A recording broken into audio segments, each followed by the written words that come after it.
May humabol. May nakasapaw kasing kanin, baka mapanis ay kagabi. Ano ka? Hello po. Halina po kayo at tayo ay mag-almusal. Yan. Nagluto po ako dito ng burong ano po to, hipon. Tapos meron tayong paborito kong tinapa. Tapos meron tayong pritong talong, ayan. Tapos talbos ng kamoting sariwa. Meron po tayong dessert. Mangga. Kain po tayo. Mainit. Aga-agang init. Lika, kain ka na. Mamayang hapon ka na lang Tumang ko lang baka may lasa. Samgyupsal. Ano kaya yun? Tumang ko lang baka di masarap.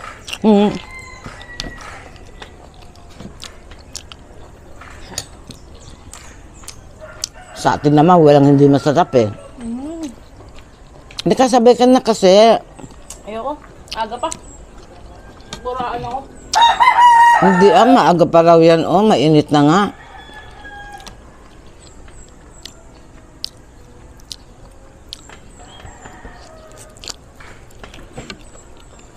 Titira ko na lang siya.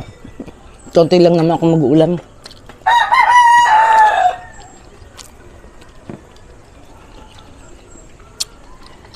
Hindi sanay si Chris kumain ng maaga.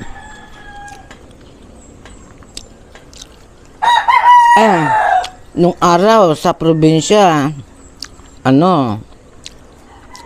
alas 6 pa lang kumakain na yung matatanda. Ngayon iba.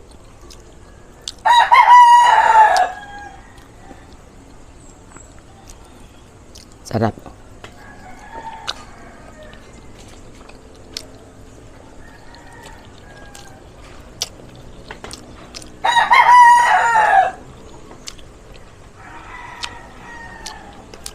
Gusto kong walang kulay sa buro.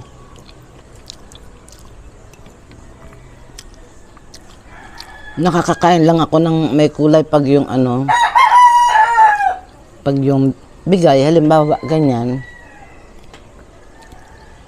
Sarap ng talbos ng kamote. Sariwa kasi.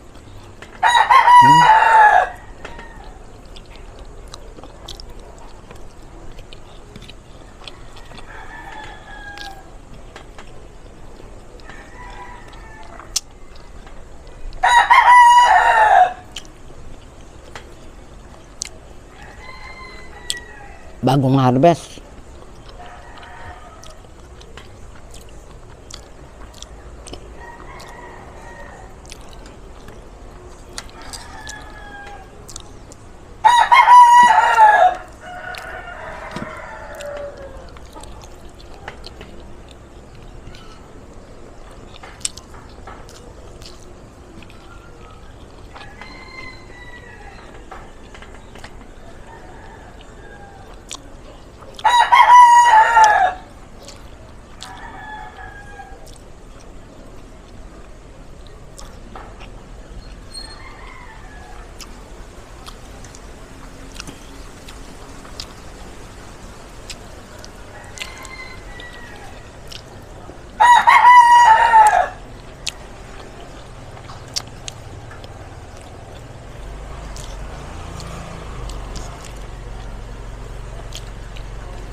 Naging seryoso po ako sa pagkain.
Ang sarap.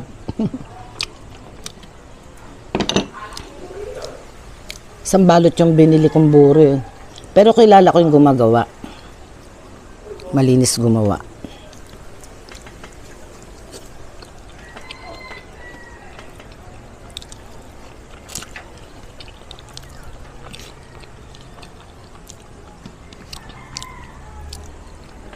Pag ganitong ulam, mapapa-under rice ka. Eh, niiwasan ko.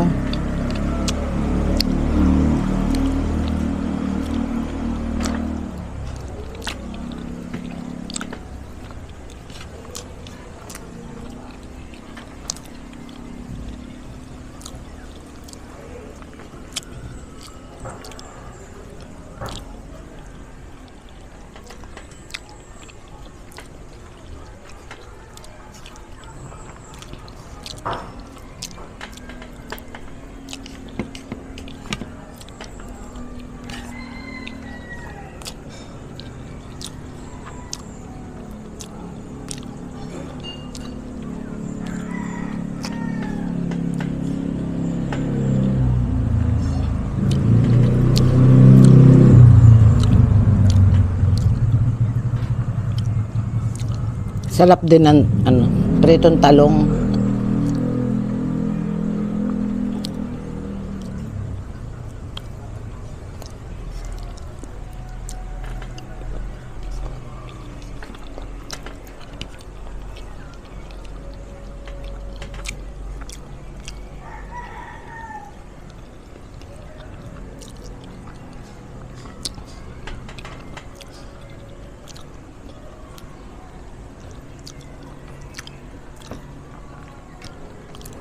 Ay, papa-under rice yata ako.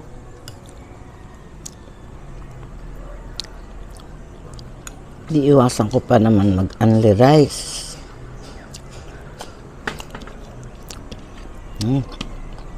Sarap.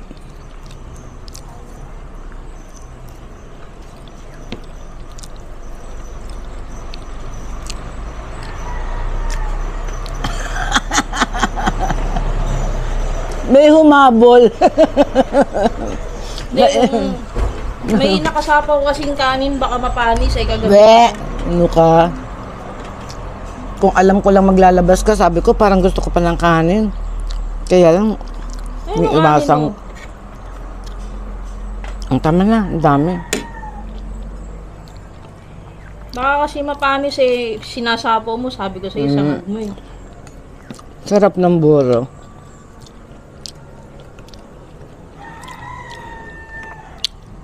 Sarap ng talbos pati. Ayaw may walay. Ba't kasi isa-isahin mo?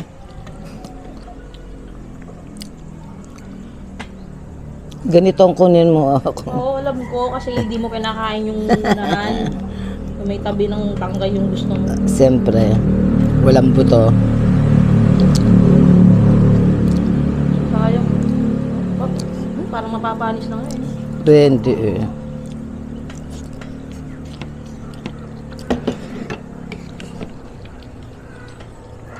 Hindi nakatiis. Buti hindi mo dinurog yung Alin?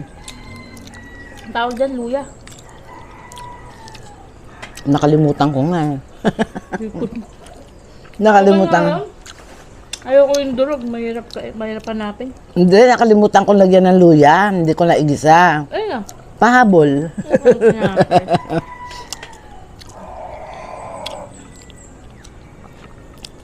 Nabol ko lang, tapos pinakakulo ko mabuti para lumasa yung luya at malis yung lansa.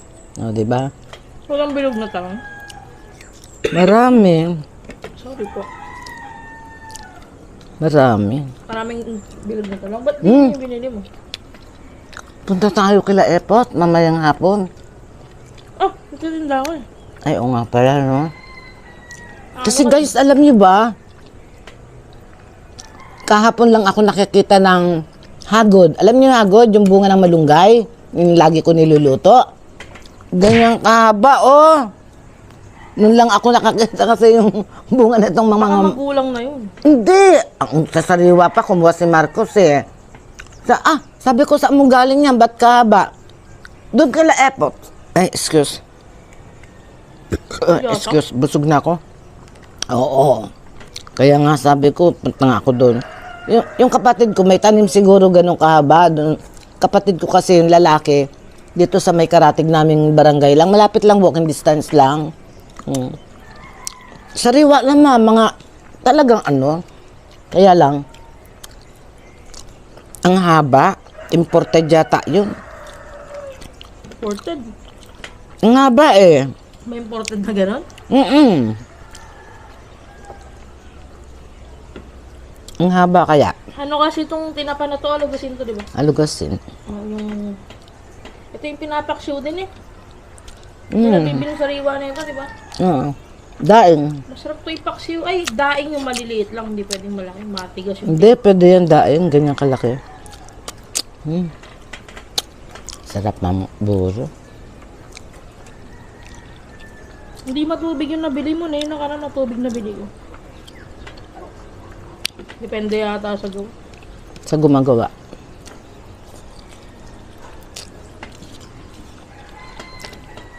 Try natin mangga mama, baka walang laki. Meron pa doon, 1 kilo yata yung binili ko ngayon.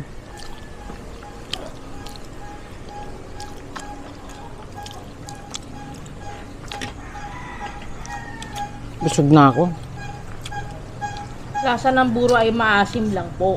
Ngayon nasa sa inyo kung gusto nyo lagyan ng alat talaga. Alat? Siyempre may konting alat yan. Pero I mean, mas lamang yung asim. Yung iba kasi gusto, parang maasim ng iba kahit buro eh, no? Hindi naman, wag naman sobrang asim. Iyan, tama lang ang asim niya. Mas madali. Gusto ko maasim talaga. Mas madaling i-fermented ang hipon kaysa sa isda. Ang isda, mag-wait ka ng 14 to 15 days bago mo Ganun katagal? Oo. Ay, pag gumagawa sa Tita Olive, laway na siya, din yung pamakain yung buro niya. Ganun. Pag isda, pag sandali lang. Hindi siya gumawang buro. Para Hindi. Baka ba sininong pinet mo? Yata. Tamis. Ang tamis. Tamis. Grabe. Parang may asukal. Ano ba to? Hindi nga, Kala mo, nagbibiro ako. Meron pa doon. Ganun pa yung style para kuha ng kanyang mangga. Kasi ako yung nagsabing mangga, tapos hindi niya ako kinuhanan. Anong hindi kinuhanan? Dapat pala, hindi ka maniniwalang masarap para idul-dul niya sa yung mangga. We. Nakalimutan ko magdala ng Indian mango. Daming dala kahapon ni Boyet. Nung bata kami, nagtitinda, meron kaming, isang ref, tapos yung isa puro freezer lang. Pero di ba merong puro freezer na chest freezer, yung pahiga? Yung binili ni mama ng patayo. Tapos ang laman nun, puro yellow tsaka ice candy. Hindi Di ba ma? Tsaka cold cuts. Hindi cold cuts. Antipolo tayo. Baka. Humahango ako sa pililya Rizal ng baka. Baka, baboy, manok. Hindi Kasi yun lang ang pwedeng i-freezer. Nung nandun nga tayo sa Tapos ang isda Antipolo Hills. Ay, Antipolo Hills, sa Royal. Royal.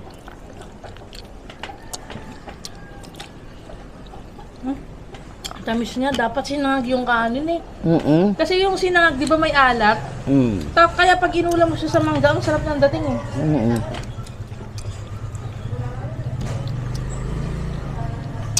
Tamis.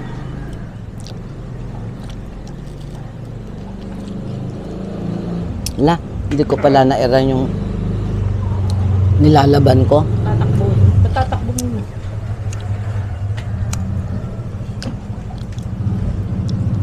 Kanin, pangsawsawan sa kanin.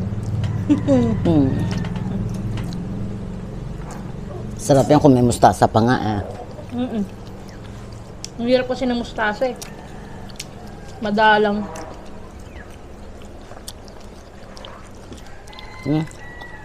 Ayoko na, paalam na po ako. Iwanan natin si Chris. Humabol lang yan eh. Siguro natakam. Kaya, mapapanis kasi. Maniwala ka dyan. Sige po, hanggang dito na lamang po. Bye-bye po.